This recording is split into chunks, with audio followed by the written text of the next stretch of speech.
तो प्यारे बच्चों, मैं एक और लेक्चर लेके आया हूँ, much awaited video, combination of errors या फिर प्रोपगेशन ऑफ एरर्स। आइए देखते हैं इसको हम कैसे समझ सकते हैं। तो बच्चों, कॉम्बिनेशन ऑफ एरर समझने से पहले मैं एक चीज़ रिपीट करना चाहूँगा। हम जब भी एरर्स को रिप्रेजेंट करते हैं तो हम मैक्सिमम एरर की बात करते हैं। इसका मतलब क्या है, देखिए, मान लीजिए आप 10th में ह्यूमन आई पढ़ के आए हैं। ये मान लीजिए ह्यूमन आई। तो इसमें हम मान लेते हैं कि इसको जो है यहाँ तक दिखाई दे सकता है। तो इसने ये डिस्टेंस मेजर करने की कोशिश की जहाँ तक इसको दिखाई दे सकता है। तो ये आया, इसके हिसाब से इसने बोला कि ये 80 सेंटीमीटर आ सकता है और गड़बड़ हो सकती है 5 सेंटीमीटर तक की। यानी कि इसका ज़्यादा से ज़्यादा कितना दिखाई सकता है, 85 सेंटीमीटर, और कम से कम कितना दिखाई सकता है, 80 माइनस 5, 75 सेंटीमीटर।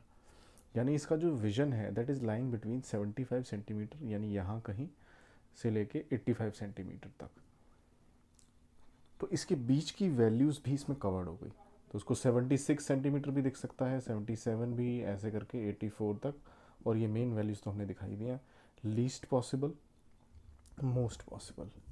तो ये सारी वैल्यूज़ इसमें ऑटोमेटिकली कवर हो गई हैं।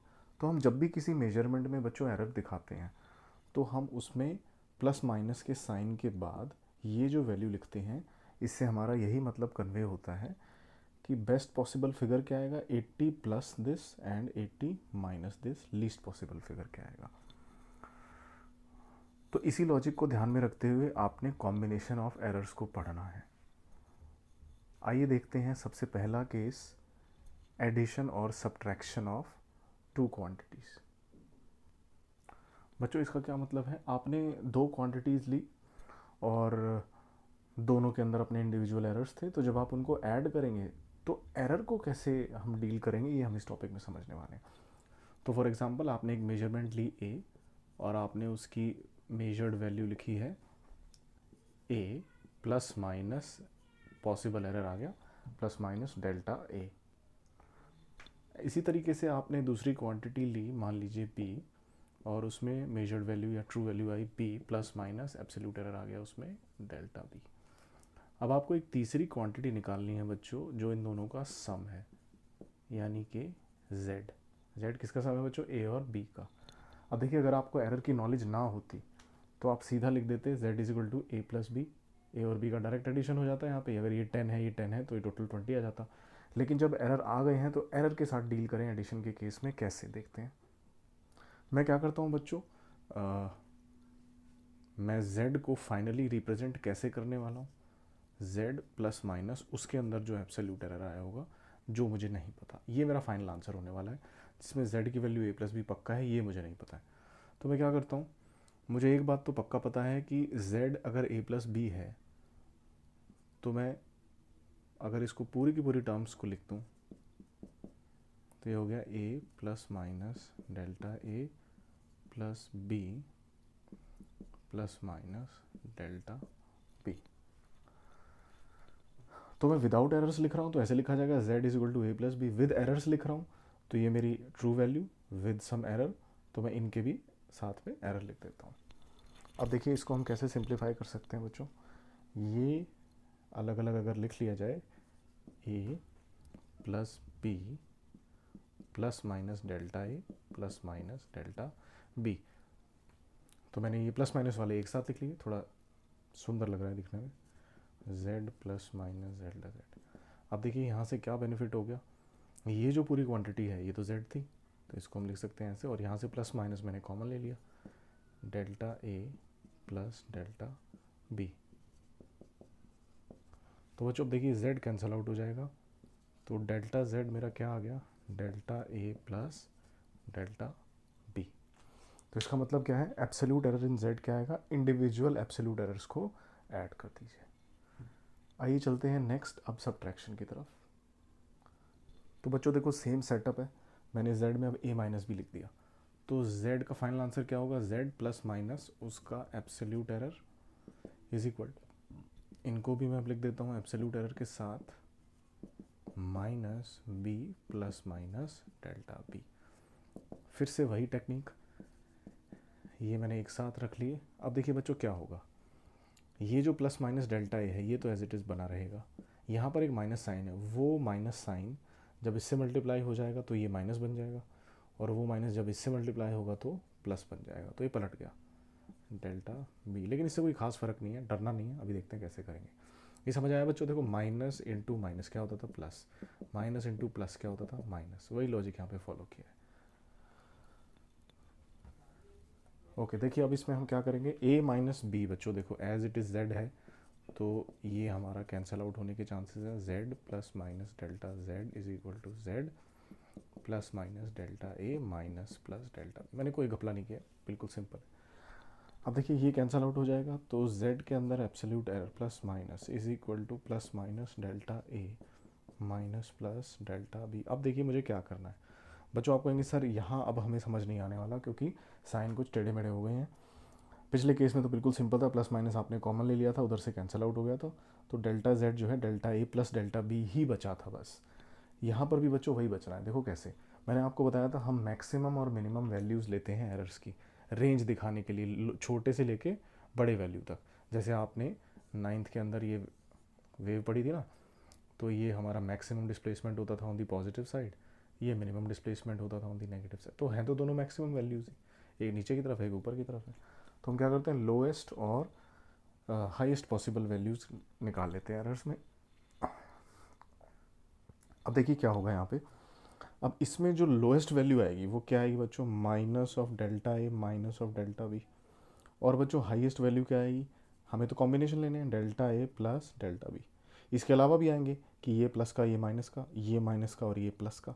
तो चारों पॉसिबल केस में से ये बनेगा लीस्ट वाला और ये बनेगा मोस्ट वाला। अब इसमें से भी यदि आप माइनस कॉमन ले लें तो ये बच गया ये।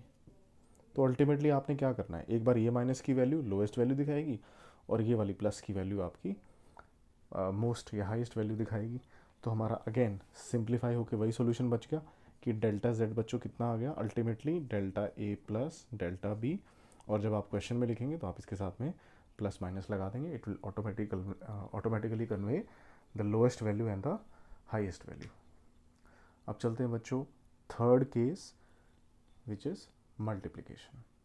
बच्चों देखो बिल्कुल सिंपल है, ए और बी को हमने चेंज नहीं किया है, जेड को हमने चेंज कर दिया है।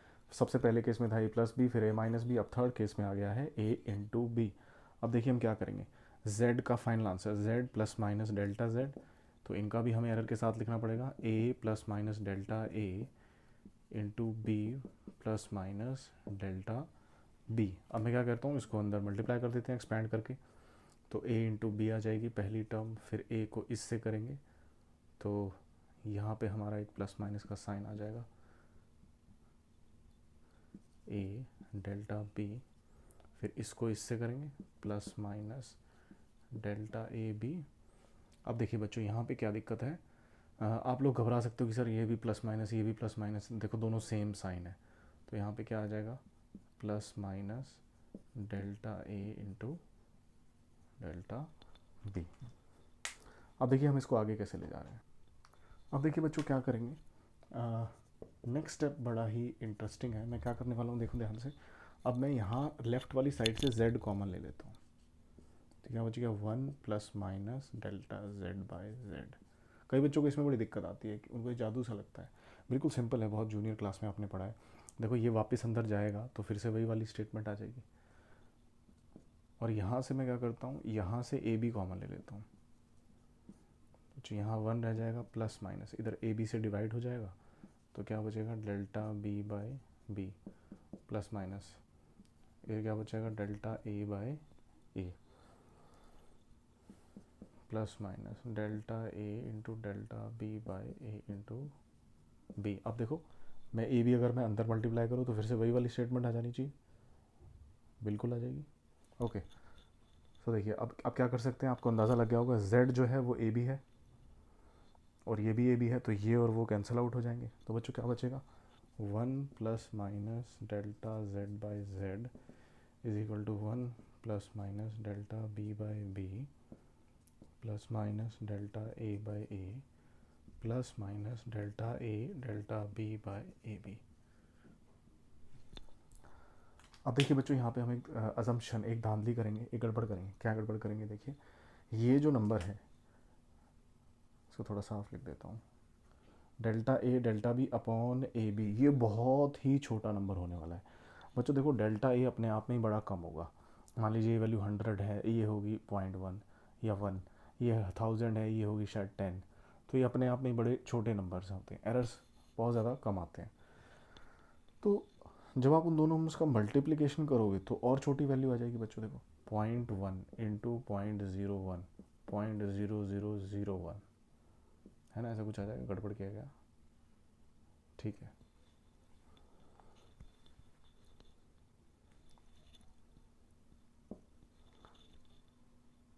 तो देखो ये वाली वैल्यू इससे छोटी है, इससे भी छोटी है।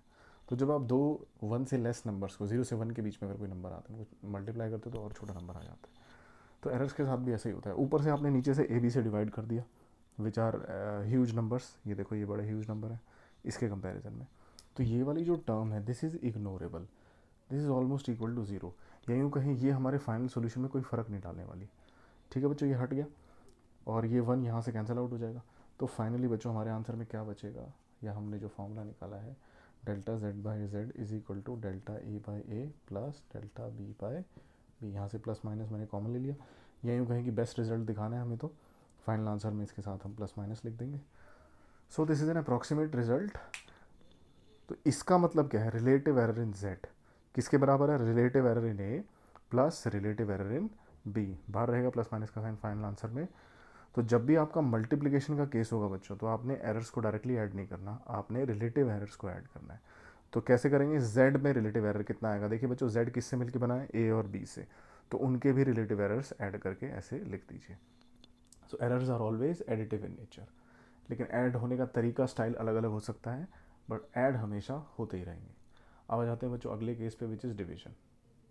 तो बच्चों इसमें हमने क्या किया है, z अब हो गया a by b, value of a और वैल्यू ऑफ बी हमने पहले से लिखी हुई है, a plus minus delta A b plus minus delta B. अब देखिए इसमें क्या करेंगे, इसमें थोड़ी सी और हम एक गड़बड़ कर सकते हैं अगर मौका मिले तो, आइए देखते हैं कैसे करेंगे।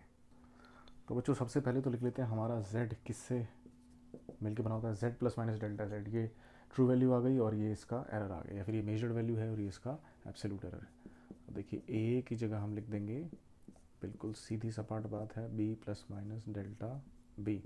अब देखिए हम यहाँ क्या कर सकते हैं, ऊपर से a कॉमन ले लेते हैं बच्चों। देखो ये कैसे हिंट मिलता है हमें, z जो है a बाई बी है, तो उधर से यदि हम z कॉमन लें तो इधर से भी a बाई बी आ जाएगा, तो कैंसिल आउट हो जाएगा। 1 plus minus delta a by a upon, यहाँ से b कॉमन ले लेते हैं, 1 plus minus delta b by b common ले लेते हैं। अब देखिए यहाँ से z कॉमन ले लें, 1 plus minus delta z by Z is equal to a by B, 1 plus minus delta A by A upon 1 plus minus delta B by B. काला हो गया, ओके। अब देखिए ये ए बाई बी तो Z के बराबर है, तो ये यहाँ से कैंसिल आउट हो जाएगा बहुत ही आसानी से। तो अब देखिए इसको हम क्या कर सकते हैं, यहाँ पे लिख सकते हैं 1 plus minus delta Z by Z, उधर से ये कैंसिल आउट हो जाएगा, तो ये हो जाएगा 1 plus minus delta A by A upon 1 plus minus delta B by B. अब देखिए मैं एक तपाक से एक अलग अगला स्टेप करूँगा, इसको मैं अगर अगर ऊपर ले जाऊँ तो इसकी पूरे की पावर -1 हो जाएगी, है ना, न्यूमरेटर में जाके। सो ये हो जाएगा 1 plus minus delta A by A into, आप कहोगे सर ये तो सबसे बड़ा है, बाकी तो बहुत छोटे केसेस थे।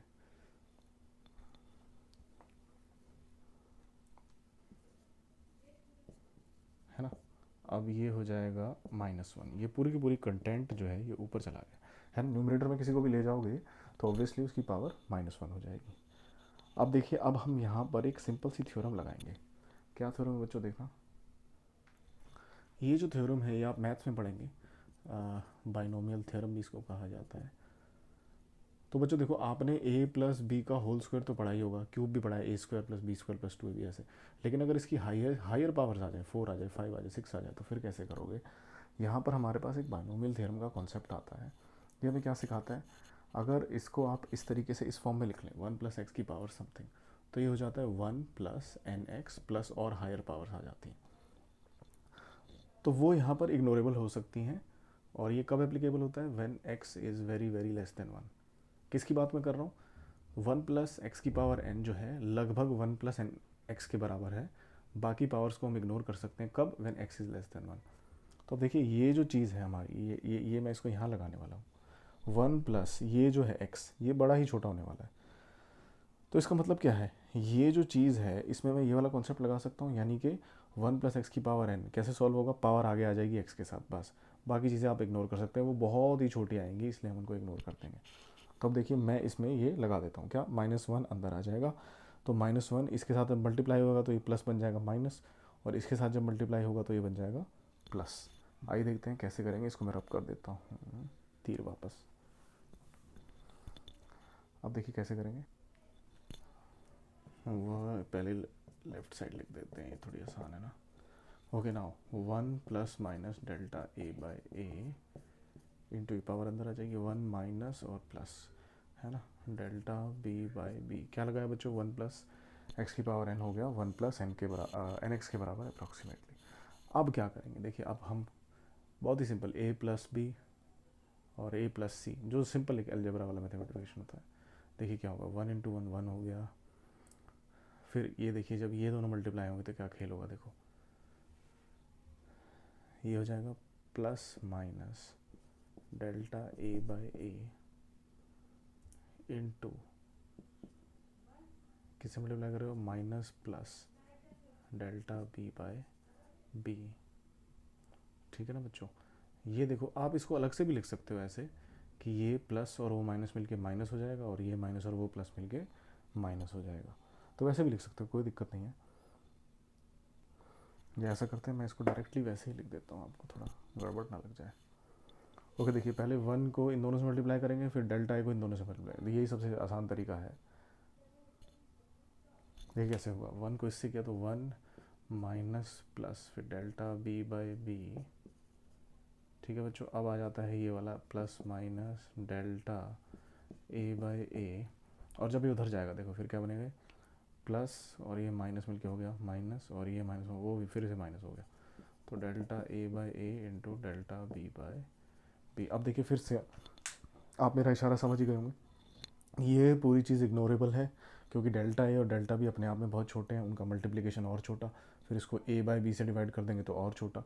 तो ये वाली वैल्यू जो है ये बिल्कुल ही कोई इसकी वैल्यू कोई बात ही नहीं है, इसको हम ऑलमोस्ट ज़ीरो कर सकते हैं। तो इतनी बड़ी चीज़ों में से जब ये सब्ट्रैक्ट होगी तो कोई फ़र्क नहीं पड़ेगा, इसको हटा दूर हटा दो।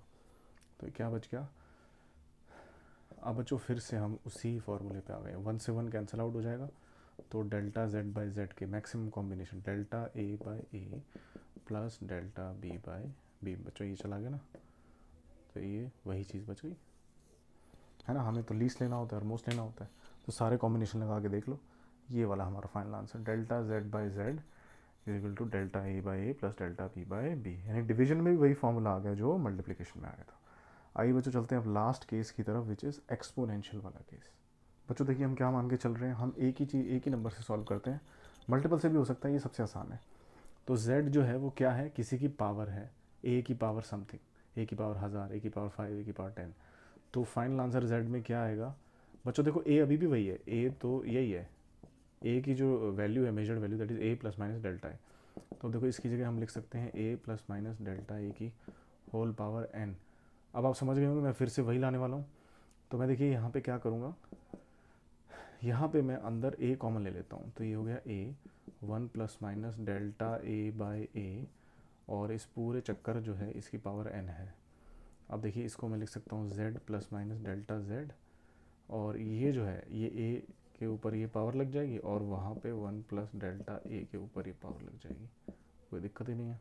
अब ये यहाँ से कैंसिल आउट हो सकता है, मैं पहले इसको कॉमन ले लेता हूँ, 1 plus minus delta z by Z is equal to a की पावर n 1 प्लस माइनस, फिर से मैंने बाइनोमियल थ्योरम लगा दी, n अंदर आ गया डेल्टा ए बाई ए, है ना, कौन सी लगाइए 1 प्लस एक्स की पावर n में क्या सोल्यूशन आता है जब x बहुत छोटा हो 1 से, 1 प्लस एन एक्स। तो ये 1 प्लस एक्स की पावर n अंदर आ गया। अब ये ए एन इससे कैंसिल आउट हो गया बच्चों, देखो z जो है a की पावर n है, पूरा कैंसिल आउट, ऊपर से 1 भी कैंसिल आउट हो जाएगा बाद में। तो final answer z by Z delta z by Z sorry क्या बचेगा बच्चों, plus minus n into delta A by ये बिल्कुल वैसे ही सोल्यूशन आ गया जैसे मल्टीप्लिकेशन डिवीजन में था। यानी रिलेटिव एरर के केस में, सॉरी पावर के केस में आप क्या करेंगे, रिलेटिव एरर निकालेंगे, लेकिन जो पावर है वो रिलेटिव एरर के साथ मल्टीप्लाई हो जाएगी। तो बच्चों फाइनल सोल्यूशन आपने क्या देना, मैक्सिमम बेस्ट पॉसिबल एरर क्या आ सकते हैं, delta Z by Z is equal to n times delta A by a. तो बच्चों अगर यहाँ पे ए की जगह, ए के साथ मान लीजिए बी की पावर कुछ होता, सी की पावर कुछ होता, सब की पावर आगे आ जाएंगी किस में, रिलेटिव एरर में। तो बच्चों इसी को अगर मैं मल्टीपल उसके लिए करना चाहूँ, डायरेक्ट फॉर्मूला देखिए कैसे आएगा। देखिए मान ले कि मेरा जो z है वो कई सारी चीज़ों से मिलके बना है, a की पावर p, b की पावर q और c की पावर r से मिलके बना है। ये मान लीजिए इसको ऐसे लिख सकते हैं। तो आपके तरफ देखिए क्या होगा, डेल्टा z बाई जेड, क्योंकि देखो मल्टीप्लिकेशन और डिवीजन का साइमल्टेनियसली केस है और साथ में पावर्स भी हैं। तो हमें कैसे सीखना है कि z जिससे मिलके बना है उनके भी रिलेटिव एरर्स ऐड हो जाएंगे। तो रिलेटिव एरर इन z कैसे आएगा बच्चों, a b और c से मिलके बना है तो a प्लस बी प्लस सी, इन सब के रिलेटिव एरर्स आप ऐड कर दीजिए।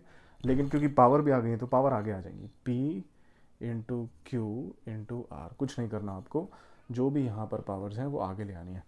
बच्चों इस चीज़ में एक ध्यान रखना, कुछ बच्चे चालाक लोमड़ी बनते हैं, वो क्या करते हैं सी को ऊपर ले जाते हैं और फिर लिख देते हैं कि सी की पावर माइनस आर। तो उसका नतीजा क्या होता है, उसका नतीजा होता है एग्जामिनर क्वेश्चन काट देता है पूरा। तो उन्होंने क्या किया, सी को ऊपर ले जाके माइनस आर, फिर मुझे कहते हैं कि सर आपने कहा था पावर आगे आ जाएगी। फिर क्या करते हैं, डेल्टा ए ऐसे लिख दिया plus Q delta B by B ऐसे लिख दिया और ये माइनस ले आते हैं ऐसे, है ना। ठीक है, दिखने में तो बहुत सही लग रहा है कि सर बंदे ने दिमाग तो लगाया। देखिए errors are always additive in nature, error ऐसे कम नहीं हो जाएगा अपने आप, माइनस नहीं हो सकता एरर।